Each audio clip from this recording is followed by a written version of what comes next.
Hey everyone, I hope you're all doing well today. This time we are going to be talking about Super R-Type on the Super Nintendo.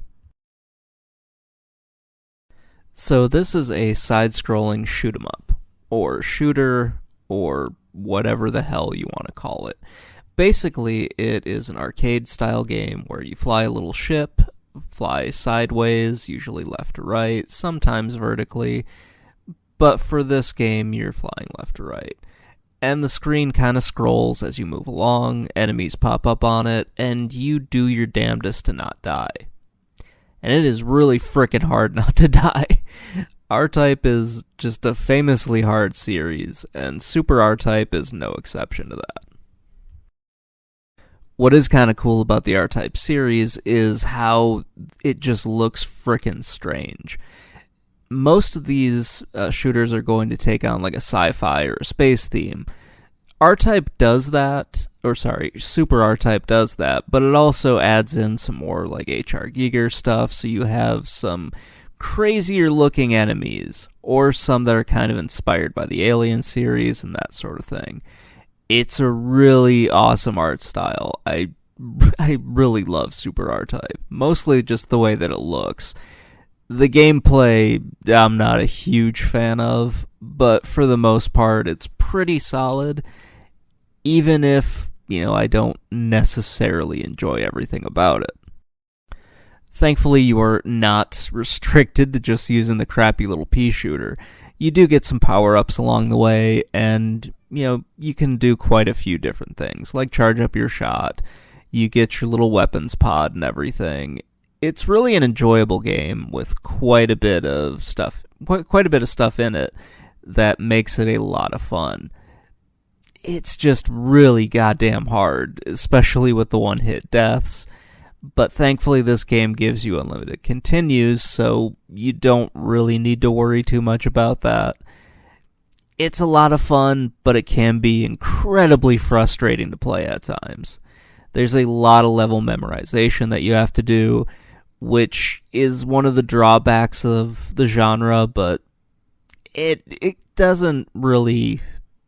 This one doesn't feel as cheap as some of the others. This isn't the version of R-Type that I prefer, but it's still a very good game.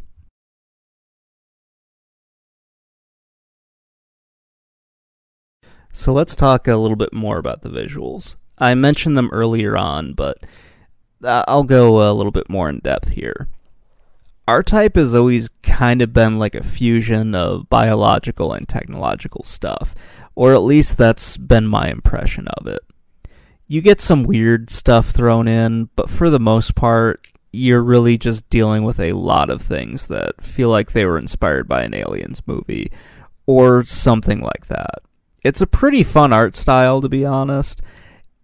Some of the things don't quite work. I honestly like the way that the first R-Type looks compared to Super R-Type. That's just my own opinion, but that's the one that I'm going with here because, hey, it's my video. Now, the backgrounds and everything look pretty good for a Super Nintendo game.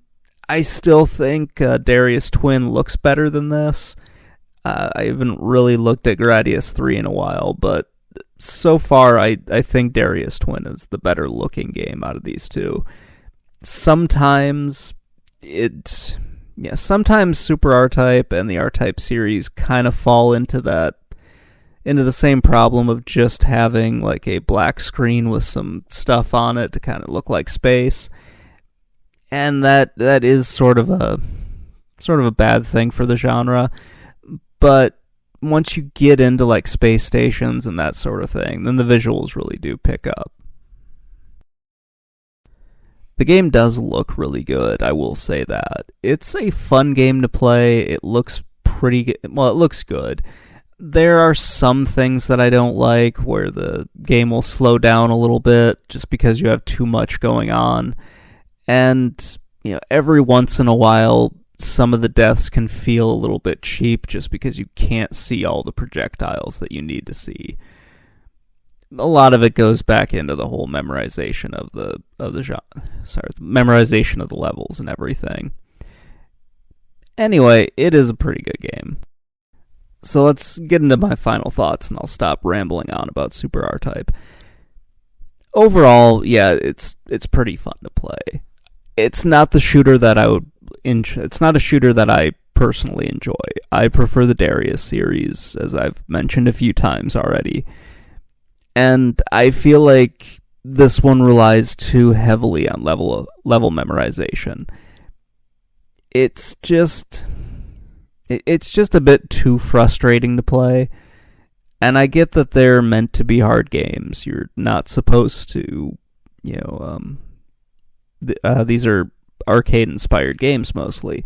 So they don't want to give you all the same things that they would give if it's something that's specifically designed for a console. I think that kind of hurts the genre a little bit. And yeah, it's kind of a weird thing to really analyze. Basically, it's a good game, but this is not one of the shooters that I would recommend if you're trying out the Super Nintendo. I would stick to either the Gradius or the Darius series. Or honestly, you can go with like UN Squadron. That's always a fun one. There are a bunch of fun shooters on the Super Nintendo, but overall, I think the ones on the Sega Genesis are better. So that's probably a topic for a different video. Anyway, that's going to wrap things up. Let me know what you think in the comments below, and I will talk to you all later. Bye.